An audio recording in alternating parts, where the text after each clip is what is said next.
4 നൂറ്റാണ്ട് പഴക്കമുള്ള വൈക്കം ചെമ്പ് ഏനാദിമുക്കത്ത് ഭദ്രകാളി ക്ഷേത്രത്തിലെ പുനഃപ്രതിഷ്ഠ, അഷ്ടബന്ധ കലശം, പൂയം മഹോത്സവം എന്നിവ 31 മുതൽ ഏപ്രിൽ 6 വരെ നടക്കും. ക്ഷേത്ര പുനരുദ്ധാരണത്തിന് ശേഷം ആദ്യമായാണ് പുനഃപ്രതിഷ്ഠ നടത്തുന്നത്.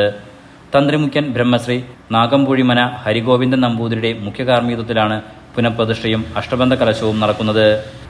30 രാവിലെ 9:12 10:18 മധ്യേ പുനഃപ്രതിഷ്ഠ, ജീവകലശാഭിഷേകം, പരികലശാഭിഷേകം, ബ്രഹ്മകലശാഭിഷേകം എന്നിവ നടക്കും. 31 ആരംഭിക്കുന്ന പൂയം മഹോത്സവം ഏപ്രിൽ 6 സമാപിക്കും. സമാപന ദിവസം ഉച്ചയ്ക്ക് 12 മഹാപ്രസാദകൂട്ട്, വൈകുന്നേരം 6:30 വിശേഷാൽ ദീപാരാധന, 8:30 കുംഭക്കുടവും താലപ്പൊലിയും, 9 ദേശതാലപ്പൊലി വരവ്, രാത്രി 11 ഭദ്രകാളിക്ക് വടക്കുപുറത്ത് ഗുരുതിയോടെ ഉത്സവവും സമാപിക്കും.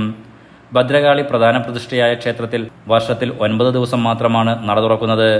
ഉത്സവ ദിവസങ്ങൾക്ക് പുറമെ ധനു 11, മേടം 11 എന്നീ വിശേഷ ദിവസങ്ങളിലും നട തുറക്കും. ക്ഷേത്രത്തിൽ മീനമാസത്തിലെ ഭരണിയിൽ തുടങ്ങി പൂയം മഹോത്സവവുമായി 7 ദിവസം കൊണ്ടാടുന്നു.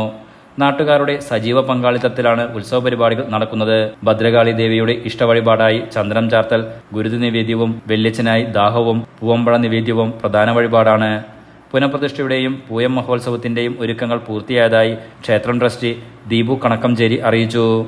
ഭദ്രകാളി ക്ഷേത്രത്തിലെ ഈ വർഷത്തെ 2025 ഈ വർഷത്തെ പൂയം മഹോത്സവം ഈ മാർച്ച് 31 തുടങ്ങി ഏപ്രിൽ 6 പര്യവസാനിക്കുകയാണ്.